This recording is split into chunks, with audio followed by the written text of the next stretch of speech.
the Protectors of the Wood Adventure Series. Join our story of misfit teenagers as they struggle to save the world from climate change. Remember that everyone can make a difference, and every action counts. And please subscribe to our YouTube channel, the Protectors of the Wood Adventure Series. Episode number 88. We all need help.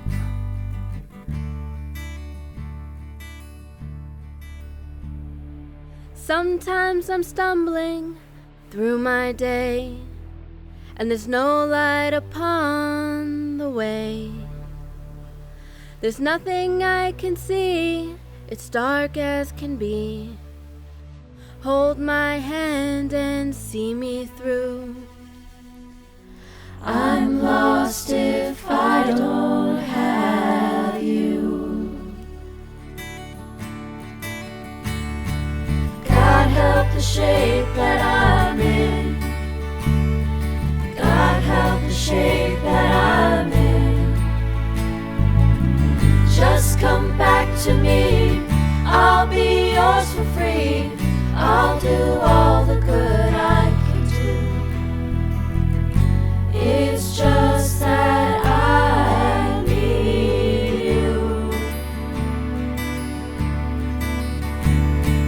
God help the shape that I'm in. God help the shape that I'm in.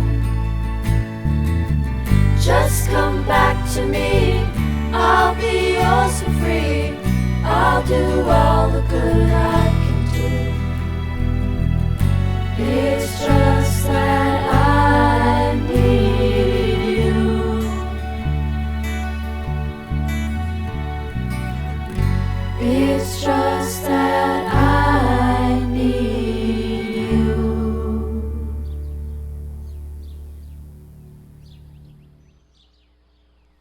Abby felt an overwhelming need to call her parents and tell them that everything is fine and to put their worries aside. She followed Reverend Tuck down the hall and up a flight of stairs and through a door on the right with his name on it.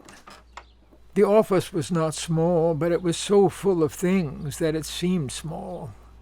Abby saw hundreds of books, a long wooden table, pictures, a TV screen, chairs, and a large bay window looking out over the churchyard. Feel free to use the phone here. Tuck motioned to an old black phone on his desk.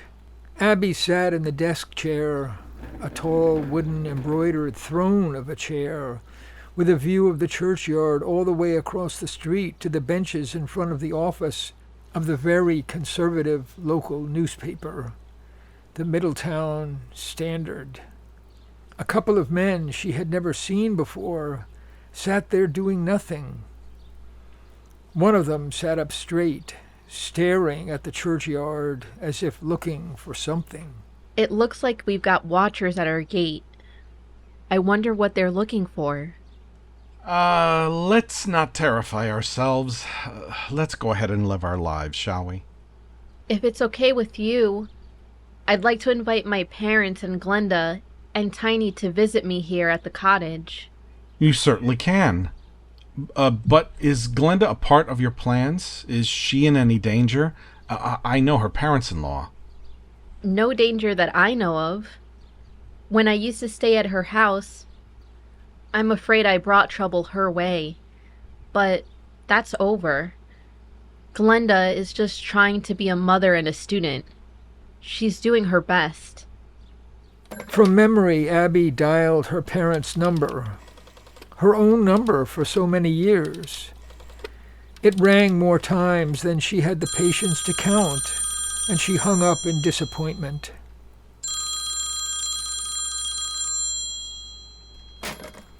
Next, she found a torn piece of paper in her wallet with a number on it and dialed. It rang and rang with no result. She slammed down the receiver and stared at the wall. Whoa! Now, be careful. That phone is an antique. Relax. This will all work out better if you take your time. I've been taking my time. Some people take their whole lives and never get anywhere. Are you thinking of your parents? Abby looked at Tuck and narrowed her eyes. I thought I was thinking of myself, but in the back of my mind, I guess I was thinking of them, living over there in Ridgewood like exiles. What do you know about it? A lot. This is a long-term fight. Bringing good into the world usually is. Abby was lost in thought. Finally, she said, So, being in your office and seeing all your books makes me wonder about something. Do you know, are we supposed to bring good into the world? Or is it just a sort of random free choice? Well, I didn't expect that question. Oh, let me see. First of all, you're right. Many of these books do deal with that problem. You've hit the core of my job as minister. And the answer is both. We're supposed to bring good into the world, and it is totally a free choice. But how do you know? Well, it has to be experienced, lived over a lifetime or many lifetimes. I wonder about your experience. Why are you asking? I like to think about things, but sometimes I go too far. Go on. It seems surprising that anything's here at all. Why isn't there just nothing at all, anywhere, ever? Where could all this have come from? Why? There's something hidden here. And when I think about it, I feel like I'm on the verge of a wonderful secret. But it's too big for me.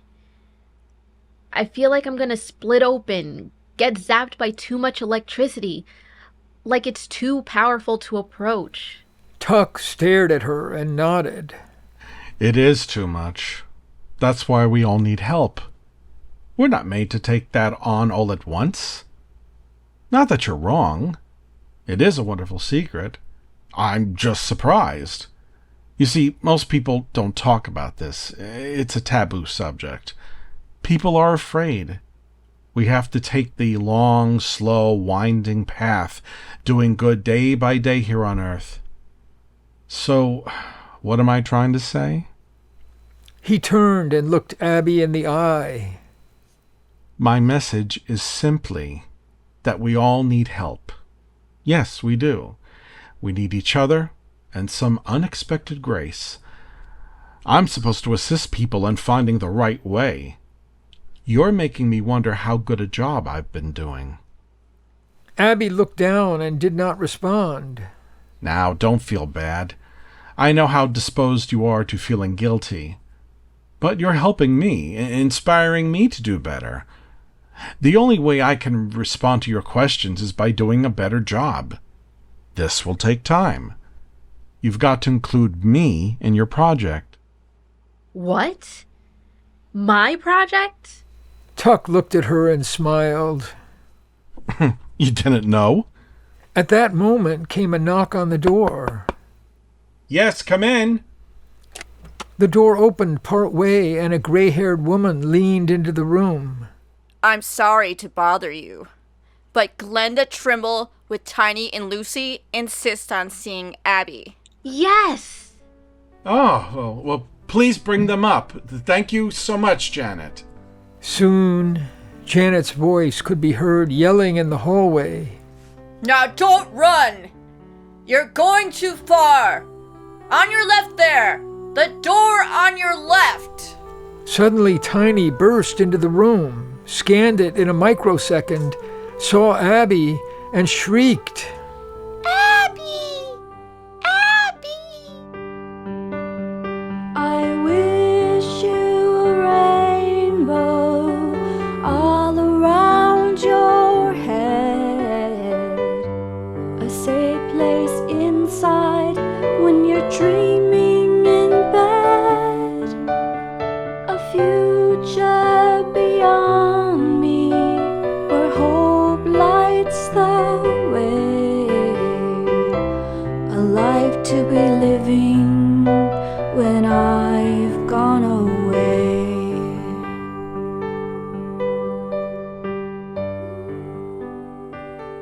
I hope I'm not interrupting.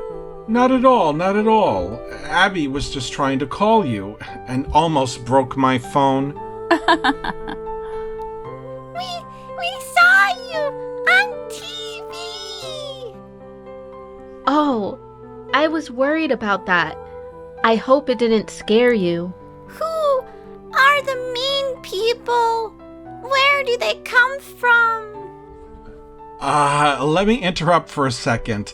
All the food is downstairs. Abby hasn't eaten half her lunch, and it's almost dinner time. Maybe you'd all like something? We've only got a few minutes. I've got a research paper due tomorrow. Oh, I was really hoping you could stay. Can I persuade you? Oh, we'd love to. But with so much happening, I've done no work all this weekend. Do it here. Glenda looked at Abby. Tiny suggested it before, so I brought along my work. But I don't want to bother you. And Lucy should be home soon. No, Grandpa Winkle said dinner time. It's still light out. Let me take the children for a walk around the yard. I need help planting the new gardens. And so, Tuck led the way to the dining room, and they all wolfed down cold chicken, bread, and apples. In the late afternoon light, Glenda, Tiny, and Lucy followed Abby out to the churchyard. Tiny and Lucy ran ahead to the cottage and circled around it a couple of times, looking in the windows. Abby and Glenda walked slowly, close together. I'm so overwhelmed. I wish we could talk alone for a few minutes. But today, that's not going to happen. I hope it's not all about me. Don't worry, I'm safe here. The church approved my job, and I'm staying. Oh, I'm so glad. I'm just sorry I didn't call you earlier. That's all right. Phoebe and George and Jeremy came by last night, so we knew you were okay. It's just that before the church service today, I was talking to Jeremy and George on the sidewalk, and Tiny's grandparents walked by. They actually looked away and didn't say hello to me. They didn't even say hello to Tiny. And then, after the service, Tiny's grandfather took me aside and said to get babysitting on Wednesday night because they want to speak to me alone. It's all getting too tense. I'm afraid they're going to threaten me somehow. Like try to control who I'm allowed to see. And I'm very dependent on them to finish school. They own the house I'm living in. Don't risk anything right now. Let things calm down. You probably shouldn't even be here. The children had gone inside and were laughing and talking. But Tiny really needs to see you. I can sacrifice my friends for a while to get through this, but Tiny has her own mind and gets so distressed when I try to explain these things. She thinks the world of grown-ups is a nightmare, a land of maniacs, impossible to understand. And sometimes I feel like agreeing with her. Tiny and Lucy talked about nothing else all afternoon. I had to come, and they heard Reverend Tuck invite the youth of Middletown to come to the meeting, and they want to be there too. Tiny asked, "What's a youth?" And Lucy said, "That's a young person, not an adult. That's us." They think the meeting is for them. Oh, I just can't handle it. I've got an idea. Tell Tiny's grandparents you respect their concerns for your personal life, but you will not exclude yourself or Tiny from church activities. Tell them Tiny is very attached to Sunday school and her church friends, and you won't deprive her. The cottage door opened, and Tiny and Lucy came running out. Mommy, you've got to see this. It's like the little house. We'll show you everything. Tiny grabbed Glenda by the hand and pulled her through the door. Abby followed. Look how small! Tiny spoke as if this were the most wonderful feature a house could possibly have. And look at this room! See? We could come and play here! Meanwhile, Abby poured cups of warm apple cider for the children and began making tea for Glenda and herself. What's the little house? Oh, that's a kind of walk-in cardboard playhouse they use at the preschool. Rose and Rob bought it years ago at the toy store. The children love it. It's getting harder and harder as time goes on. Rose is a bit old. Arthritis. That's wonderful to hear. What a good thing Rose and Rob have been doing all this time. Tiny and Lucy reappeared from the back room and drank cider, whispering to each other like conspirators. Lucy stared at Abby. You're famous.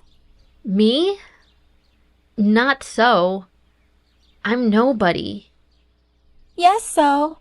You stopped the cars yesterday and escaped from the men. My grandpa says so. Abby smiled. Okay. It must be true then. Do you think they'll leave me alone now? The words popped out of Abby's mouth before she could think, and in her mind she called it a stupid remark. Lucy frowned with worry. I don't know. Tiny says they're after you. Glenda looked at the children with alarm. Now, let's not be gloomy. No one's gonna bother me here. And I won't be famous for long.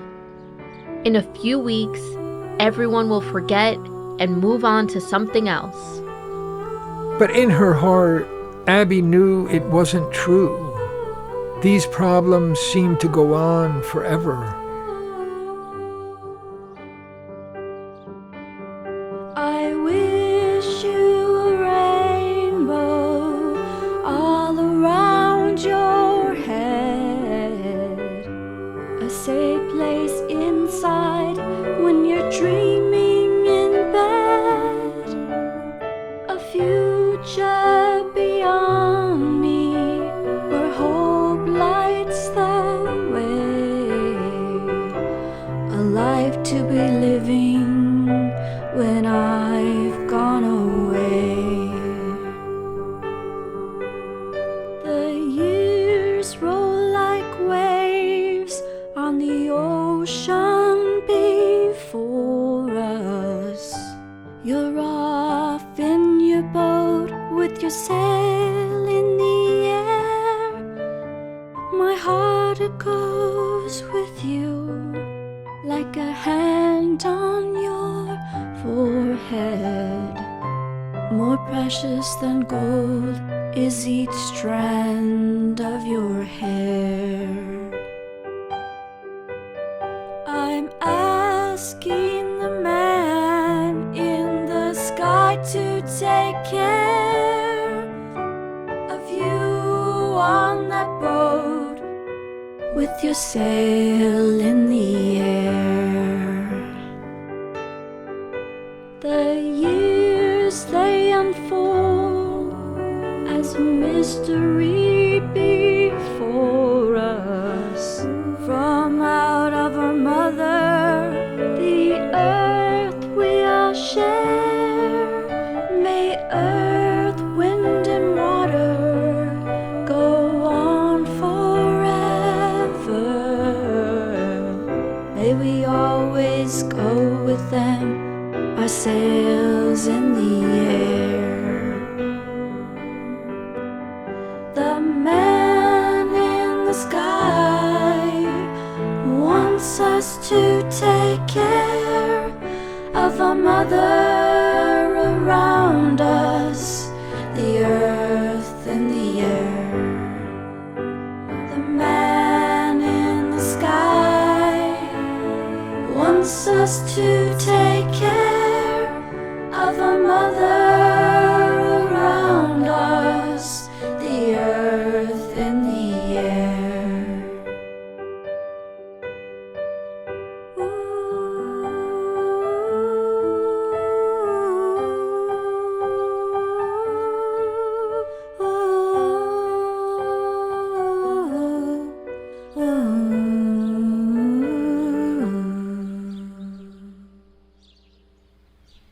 Thanks for listening to the Protectors of the Wood Adventure Series.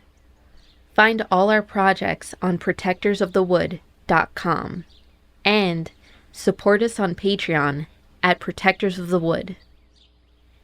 And to all the eco warriors out there, remember that everyone can make a difference and every action counts.